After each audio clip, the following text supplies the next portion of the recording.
जय हिंद साथियों, स्वागत है आपका गोल मंत्रा एकेडमी के परिवार में। आज का जो टॉपिक होगा वो विश्व के जो प्रमुख जल संधियां हैं वो टॉपिक होगा। ये सागर वाला टॉपिक आपका हो चुका है और आज का टॉपिक है विश्व की जल संधियां। तो जो जल संधियां होती हैं इसे अंग्रेजी में स्ट्रेट कहते हैं। क्या कहते हैं? स्ट्रेट कहते हैं। थोड़ा इसकी हम परिभाषा जान लेते हैं समझने के लिए। तो जो जल संधि है तो आपको ये याद रखना है कि दो भूभाग अलग हो रहे हों। कुछ आपको ये समझना है, परिभाषा में लिखना है दो ऐसे स्थान, दो भूभाग जो अलग हो रहे हों। किसके कारण? जल के कारण। किसके कारण? जल के कारण अलग हो रहे हों। ऐसे स्थान को क्या कहते हैं? जल संधियां कहते हैं। क्या कहते हैं? जल संधियां। जैसे हम कहेंगे भारत और श्रीलंका है, तो भारत और श्रीलंका के बीच में स्थल की सीमा रेखा नहीं है, तो दोनों के बीच में जल की सीमा रेखा है। तो एक तरफ से बंगाल की खाड़ी और एक तरफ से मन्नार की खाड़ी, तो दोनों आपस में मिल जाती हैं। ये तो हम कह सकते हैं एक ऐसा स्थान जहाँ पे दो भूभाग अलग हो रहे हों और जो है दो सागर या महासागर या फिर हम कह सकते हैं दो खाड़ियाँ आपस में मिल रही हों। तो ये चीज़ आपको याद रखना, दो भूभाग और दो जल क्षेत्र मिल रहे हों। क्या हो? मिल रहे हों। ये कंडीशन होती है आपकी जल संधि की। किसकी है? जल संधि। बड़े अच्छे से समझिएगा कि एक ऐसा स्थान जहाँ पे दो भूभाग अलग हो रहे हों और दो जल वाले क्षेत्र क्या है, ये आपस में मिल रहे हों। अब दो जल क्षेत्र का मतलब यहाँ पे सागर सागर हो सकता है, महासागर महासागर हो सकता है, महासागर प्लस सागर हो सकता है, खाड़ी प्लस खाड़ी हो सकता है। तो ये चीज़ें आपको याद रखना है कि दो जल वाले क्षेत्र आपस में मिल रहे हों और दो भूभाग अलग हो रहे हों। इस स्थान को कहा जाता है जल संधि कहा जाता है। अंग्रेजी में कहते हैं स्ट्रेट। क्या कहते हैं? स्ट्रेट। तो यहाँ पे हम कुछ जो प्रमुख आपके पेपर में पूछे जाते हैं जल संधियाँ, उनकी हम चर्चा करेंगे। तो सबसे इम्पोर्टेंट हम देखेंगे, यहाँ पे लिखा हो जिब्राल्टर जल संधि। क्या है आपकी? जिब्राल्टर जल संधि। तो जिब्राल्टर जल संधि के तहत अटलांटिक महासागर और भूमध्य सागर आपस में मिलते हैं। क्वेश्चन पूछेगा कौन सी जल संधि के तहत अटलांटिक महासागर और भूमध्य सागर आपस में मिलते हैं, तो आपका आंसर होगा जिब्राल्टर जल संधि के तहत। अब इसके तहत कौन से स्थान अलग होते हैं, तो हम देखेंगे स्पेन और मोरक्को अलग होता है। कौन अलग होता है? स्पेन और मोरक्को अलग होता है।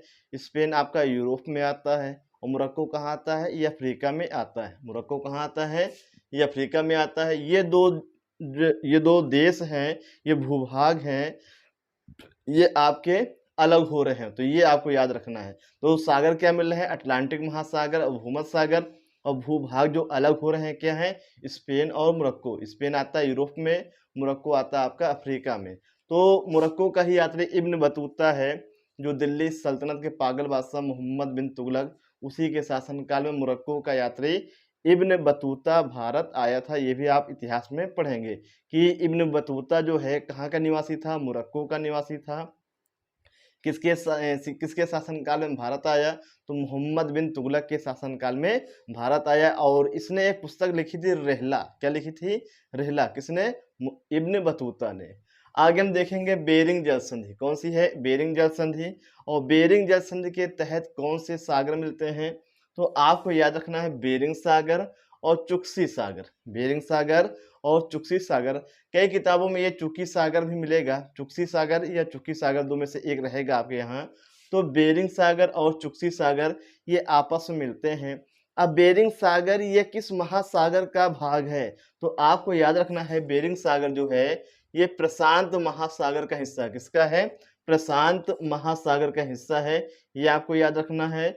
और ये आर्कटिक महासागर का हिस्सा है। जो चुक्सी सागर है, चुक्सी सागर, ये आर्कटिक महासागर का हिस्सा है, जबकि बेरिंग सागर जो है ये प्रशांत महासागर का हिस्सा है।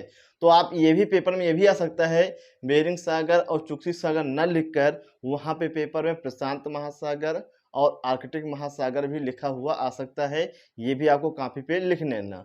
तो बेरिंग सागर और चुक्सी सागर आप आपस में मिलते हैं। बेरिंग सागर ये प्रशांत महासागर का हिस्सा है, चुक्सी सागर जो है आर्कटिक महासागर का हिस्सा है। अब यहाँ देखेंगे कौन से स्थान या भूभाग अलग हो रहे हैं, तो देखेंगे रूस और अलास्का। तो रूस और अलास्का ये देश जो है अलग हो रहे हैं। रूस आता है आपका एशिया में आता है और अलास्का आता है उत्तरी अमेरिका में, नॉर्थ अमेरिका में। तो अलास्का कहाँ पे आता है? उत्तरी अमेरिका में आता है, ये आपको याद रखना है।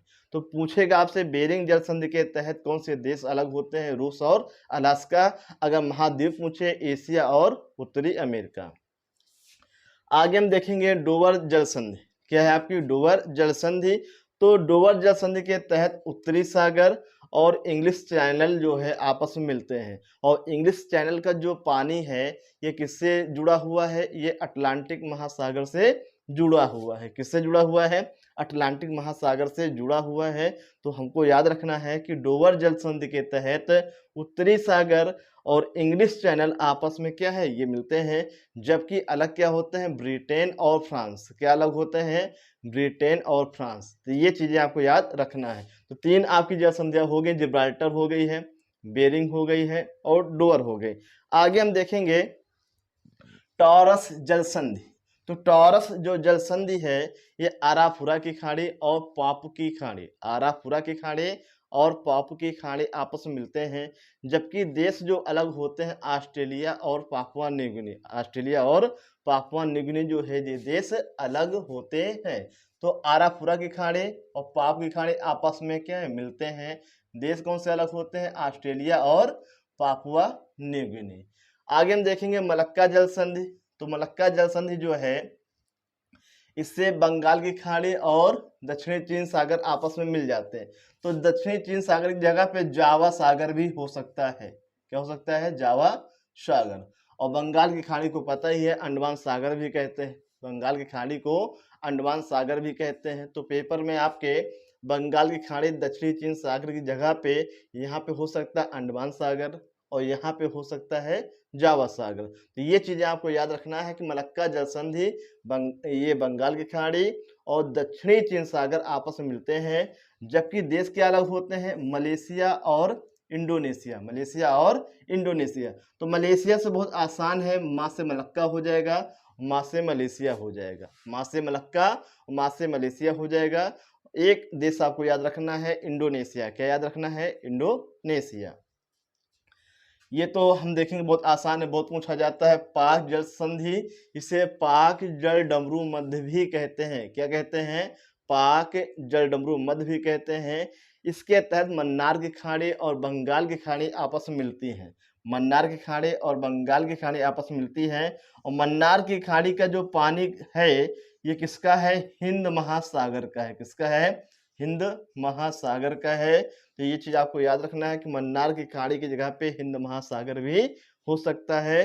तो पाक जल संधि के तहत मन्नार की खाड़ी और बंगाल की खाड़ी आपस में मिलते हैं।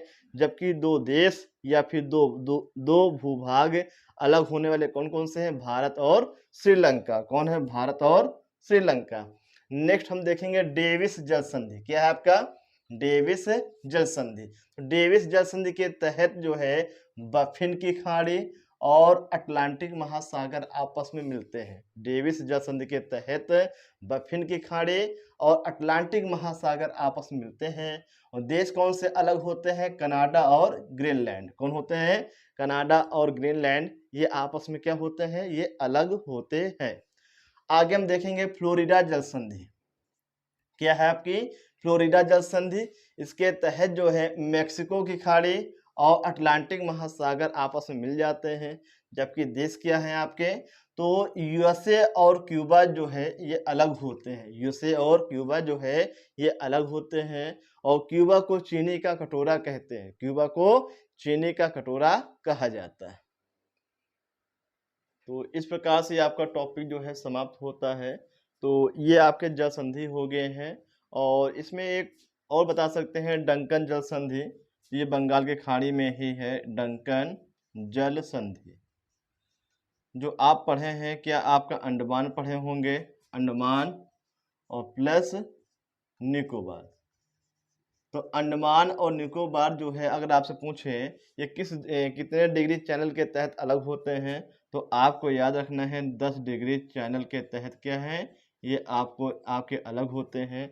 और इन दोनों के बीच में बंगाल की खाड़ी का जो पानी है उसे कहते हैं डंकन पास कहते हैं। क्या कहते हैं? डंकन पास कहते हैं या फिर डंकन जल संधि कहते हैं। क्वेश्चन ये आएगा कि डंकन पास कहाँ पे स्थित है? तो आपका आंसर होगा ये अंडमान और निकोबार के बीच में जो बंगाल की खाड़ी का जो पानी है, जल है, उसे ही क्या कहते हैं? डंकन पास कहते हैं या फिर डंकन जल संधि कहते हैं। और अंडमान निकोबार जो है ये 10 डिग्री चैनल के तहत क्या है? ये अलग होते हैं, इनको आपको याद रखना है। तो इस प्रकार से ये आपका टॉपिक समाप्त होता है, बहुत बढ़िया टॉपिक है और सभी वनडे और यहाँ तक कि पीसीएस एग्ज़ाम में भी यहाँ से क्वेश्चन ज़रूर पूछे जाते हैं। छोटा-सा टॉपिक है, अच्छे से पढ़िएगा और जो है इसको नोट्स जो है ज़रूर बनाइएगा। अब देखिए आज का जो क्वेश्चन है आप बताएँगे कि महाराष्ट्र का सुखरात किसे कहा जाता है? और इन महाराष्ट्र का सुखरात किसे कहा जाता है? उनके बारे में जो भी जानकारी आप जानते हैं, आप कमेंट सेक्शन में लिख के बताएँगे। धन्यवाद। जय हिंद, जय भारत।